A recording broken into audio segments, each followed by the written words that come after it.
नमस्ते बच्चों, मैं प्रिया शर्मा आपका स्वागत करती हूँ। आज इस नए वीडियो में हम जानेंगे कि संज्ञा किसे कहते हैं तथा संज्ञा के प्रकार कितने हैं। तो चलिए शुरुआत करते हैं। आज का हमारा विषय है संज्ञा। संज्ञा को अंग्रेजी में नाउन कहा जाता है। छात्रों, जैसे कि आप जानते ही हैं कि दुनिया में प्रत्येक वस्तु का कोई ना कोई नाम होता है। दुनिया में ऐसी कोई भी वस्तु नहीं है जिसका कोई नाम न हो, और वह जो नाम होता है वही उस व्यक्ति की, उस वस्तु की, उस जगह की पहचान होती है। यहाँ मैं कुछ पंक्तियाँ पढ़ती हूँ जिसे आपको ध्यान से सुनना है। तनु, आज तुम इतनी जल्दी घर क्यों जा रही हो? आज मुंबई से मेरे दादा दादी, शालू और वैभव आ रहे हैं। मेरे लिए नए नए खिलौने, चॉकलेट और सुंदर सी फ्रॉक भी लाएंगे। अरे वाह, अब तो तुम्हें राजा रानी और परियों की खूब कहानियाँ सुनने को भी मिलेगी। तुम भी मेरे घर आना, उनसे मिलकर तुम्हें बहुत खुशी होगी। बच्चों, यह बातचीत है दो दोस्तों की आपस में। इनकी बातचीत में कुछ ऐसे शब्द आए हैं जो किसी न किसी नाम को दर्शाते हैं, चाहे वह शहर का नाम हो, चाहे वह किसी व्यक्ति का नाम हो, चाहे वह किसी वस्तु का नाम हो। तो इन्हीं सारे नामों को हम व्याकरण की भाषा में संज्ञा कहते हैं। संज्ञा की परिभाषा देखते हैं यहाँ पर। किसी व्यक्ति, वस्तु, स्थान व भाव के नाम को संज्ञा कहते हैं। ऐसे शब्द जो किसी व्यक्ति, वस्तु, स्थान, भाव आदि का बोध कराते हो, ऐसे शब्दों को हम क्या कहेंगे? संज्ञा कहते हैं। चलिए संज्ञा के उदाहरण और देखेंगे यहाँ उदाहरण। रूही, शिवम यह व्यक्तियों के नाम है। उसी तरह चीता, शेर यह जानवरों के नाम हैं। दिल्ली, आगरा शहरों के नाम। रिबन, कप यह वस्तुओं के नाम। और खुशी, उदासी यह भावों के नाम। अर्थात इन्हीं सब नामों को संज्ञा कहा जाता है। अब देखेंगे संज्ञा के भेद कितने हैं। संज्ञा के मुख्यतः 3 भेद हैं जो इस प्रकार से हैं: व्यक्तिवाचक संज्ञा, जातिवाचक संज्ञा और भाववाचक संज्ञा। ये तीनों ही संज्ञा के मुख्य भेद हैं। तो आइए इन्हें हम विस्तार से समझते हैं। तो सबसे पहले हम देखेंगे कि व्यक्तिवाचक संज्ञा किसे कहते हैं। किसी व्यक्ति, वस्तु व स्थान के नाम को व्यक्तिवाचक संज्ञा कहते हैं। ऐसे शब्द जिनसे किसी विशेष व्यक्ति, वस्तु, स्थान आदि के नाम की जानकारी मिले, वह व्यक्तिवाचक संज्ञा कहलाती है। उदाहरण के लिए जवाहरलाल नेहरू, हिमालय, दिल्ली, हिमांशु। यहाँ जवाहरलाल नेहरू किसी व्यक्ति का नाम है, हिमांशु भी किसी व्यक्ति का नाम है, हिमालय एक पर्वत का नाम है, दिल्ली एक शहर का नाम है। अर्थात ऐसे नाम जो किसी विशेष व्यक्ति, वस्तु, स्थान आदि की जानकारी दे, वह व्यक्तिवाचक संज्ञा कहलाते हैं। दूसरा प्रकार है जातिवाचक संज्ञा।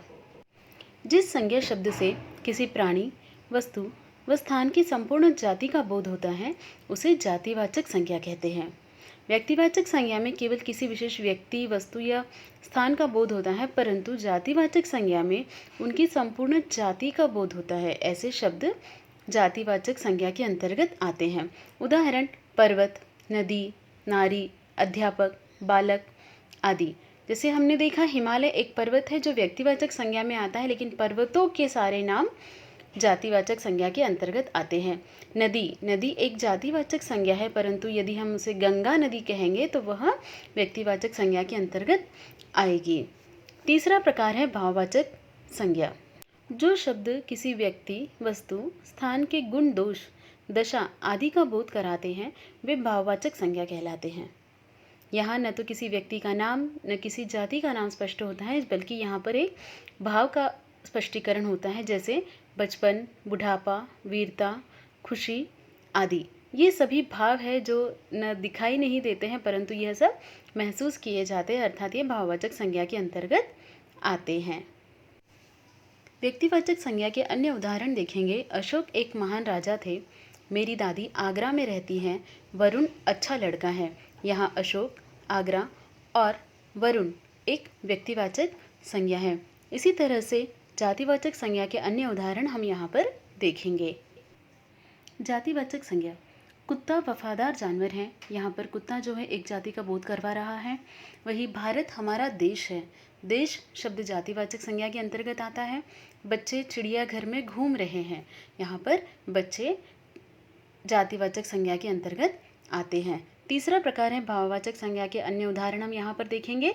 भाववाचक संज्ञा, मेरी समीर से शत्रुता नहीं है। यहाँ पर शत्रुता एक भाववाचक संज्ञा है।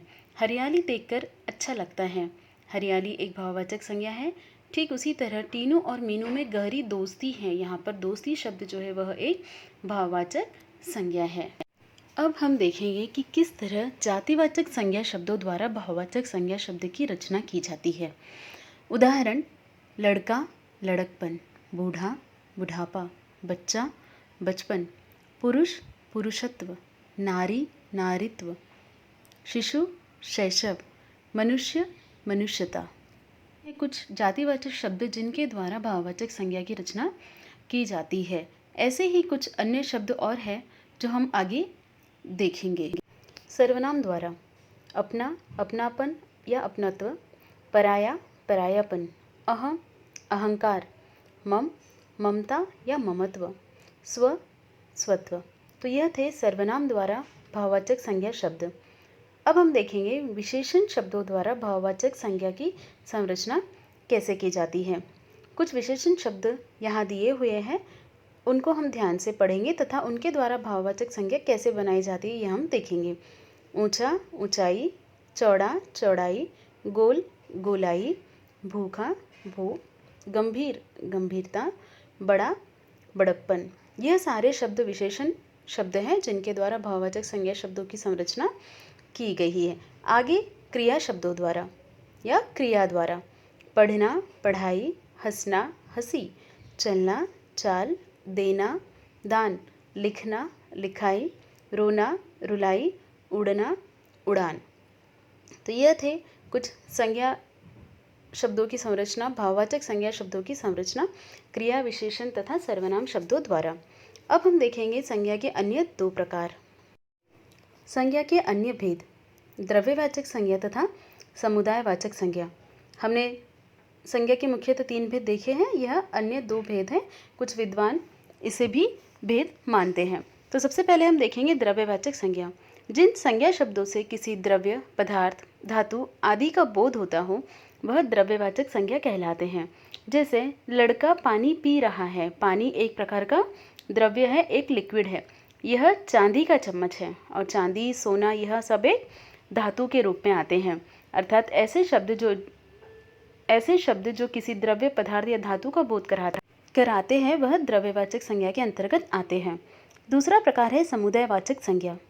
जिन संज्ञा शब्दों से किसी समुदाय या समूह का बोध होता हो उन्हें समुदायवाचक संज्ञा कहते हैं। जैसे सड़क पर भीड़ लगी है, भीड़ किसी एक पुरुष की भीड़ नहीं होती है, जब बहुत सारे लोग इकट्ठा होते हैं तो उसे भीड़ कहा जाता है। सैनिकों की टोली मार्च कर रही है, कई सारे सैनिक मार्च कर रहे हैं, उनकी जो टोली है, उनका जो समूह है वह मार्च कर रहा है। तो ऐसे जो शब्द है वह समुदायवाचक संज्ञा के अंतर्गत आते हैं। तो मुख्यतः 3 भेद हैं, जातिवाचक संज्ञा, व्यक्तिवाचक संज्ञा और भाववाचक संज्ञा, तथा अन्य 2 भेद है द्रव्यवाचक संज्ञा और समुदायवाचक संज्ञा। तो बच्चों वीडियो को ध्यानपूर्वक देखिए तथा संज्ञा को समझने का प्रयास करें।